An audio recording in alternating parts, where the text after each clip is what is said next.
Hello, everybody. Welcome to Creative Witchy Mama. A very, very big thank you to those that are returning here. Thank you so much. And a warm, warm welcome to those that are new tuning on in here. Thank you for coming on in today. You're very, very welcome. If you have not yet subscribed to the channel and you feel called to, I would absolutely love that. And also hit the notification bell. For those that are returning, I think YouTube has had some glitches and some people might not be getting the notifications. A couple of people have said so. So I've been advised that if you unsubscribe and then subscribe again and re-hit the notification bell, then that should fix it. So if you are not getting notifications, that is how you can fix it. Look, so today I am going to talk about planning a crunchy birthday party. So for those that have been following along, I'm a crunchy mum, so everything is low tox, but also I really try and stick to very whole, like nutritious food for Harrison. He doesn't consume any bread, any starch, any sugar, any processed foods, absolutely nothing like that. No preservatives, no dyes, no nothing. So I am now planning for a first birthday party, which is coming up around the corner. And I'm going to tell you, it's quite difficult. Like, I suppose going against the grain and overstepping all of the conditioning that I have in my head. I had a really great conversation with my mum. This was around a birthday cake. Now, like I said, Harrison doesn't eat any sugar, only natural sugars like honey and fruit. And I have made some like sweet treat type things, but obviously using no regular flour like coconut flour and honey. And they're not like, they're not like a traditional cake. So I was going to buy a cake. And then I've just been toying with this idea and I'm like, it just doesn't feel right because I'm basically buying a cake for everybody else to consume and not for Harrison. And I feel like that's not the right thing to do. It's his birthday. He should be able to consume, what is at his birthday. And so I am ditching the traditional birthday cake. I'm not going to make a traditional birthday cake either. I will make something so we can still do. I still think we need. I would like to do the tradition of singing "Happy Birthday," but it's definitely not going to be with a traditional cake. Also, decorations. I have decided, nope, no to things that we're just going to throw away. Like anything that I've bought is things that are like eco-friendly or that are not going to, be horrific to Mother Earth. And also, I'm not having any balloons. I'm not having any banners. There's going to be no like crazy confetti or anything like that. Like, and this is not for everybody, right? This is what I'm choosing based on how I'm raising Harrison.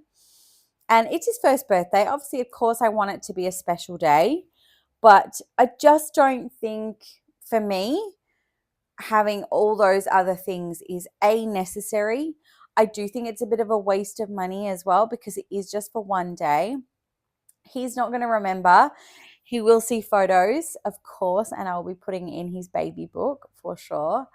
But I just don't think that they're necessary. The balloons and stuff. I don't know. I haven't even looked into see if you can get like eco-friendly balloons and stuff. I just don't.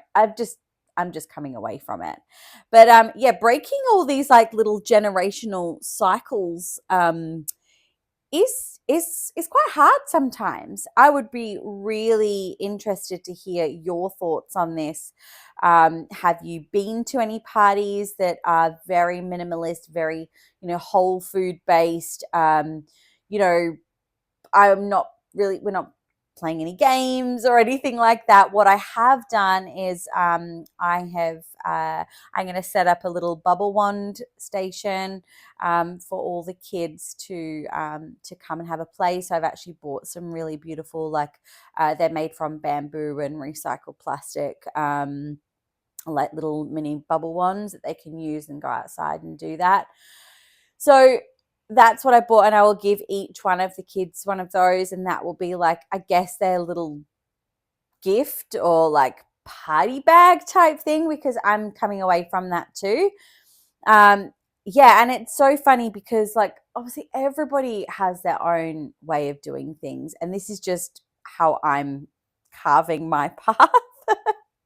But I'd be super interested to hear how you're doing things. Are you breaking traditions? And I don't think it's just like, for me, it's family traditions, it's family traditions and generational habits. I think we're very habitual around birthdays and Christmas and Easter and all those things. And for me, I'm just pulling back a little bit for it. I think it's so important that we share his birthday with our, nearest and dearest, and he gets to play with his friends. I think that is really what it's all about. And obviously there's going to be lots of adults there because he hasn't made that many friends yet. He's almost one. But I've got lots of friends that are, aunties, uncles, his nana's going to be here. Like, so there's going to be a lot of people here celebrating. And I think that is really the most important thing, that we're celebrating Harrison. And as my friend said, celebrating me for keeping a human alive for a whole year. Well done, me, pat on the back. But I think just to celebrate and get, all of the friends and family, I suppose, united as one, I think that's a really nice thing. And also, I've met a lot of beautiful people over the last few months. So I'm just going to take a sip of my coffee. I've met some beautiful people. They will be coming to, and a lot of them are mums, and they're bringing their kids, they're friends of Harrison's, and hopefully he'll grow and thrive with these kids too. That's really exciting. So obviously they'll come along, but it'll be nice because then different, I suppose for me, different friendship circles or different communities that I am sat within will get to kind of mesh and mingle together and meet each other, which is really nice. So, yeah, I'm super excited about it, but I'm also very, not nervous, but like apprehensive about how I'm changing things, and am I doing the right thing? And because it's like those little things that creep in the back, like, you're going against it. Why? You've been doing this for years. Why would you change it now? You've been doing all of these things. This is how we do life. But I just think we need to step out from that. If we want to, we've got to kind of be the trailblazers. We've got to be the people to say, no, I'm not going to do that anymore, or yes, I'm going to do that, but I'm going to do it in my way. And I think that's okay. I think that is what we've maybe lost as a society a bit, just to go our own way, carve our own path, and create our own experiences and new experiences too. So yeah, I just wanted to talk about that today because it's very new for me, and I'm sure I'm going to do a lot of tweaking as the years go by as well. I'm sure they'll change, and I'm sure things will happen, but I'm really trying this time around to be relatively minimalistic. I don't want to go crazy, and I also want to keep it as low tox as possible, and as clean as possible, I guess. Like, and I mean like that with the food and stuff. So yeah, wish me luck and tell me, have you done anything like this? Have you gone against the grain with something that is a family or societal tradition? Yeah, tell me, what have you done and what has been your experience and what has been the outcome? I would love to know. So thank you so much for tuning on in today.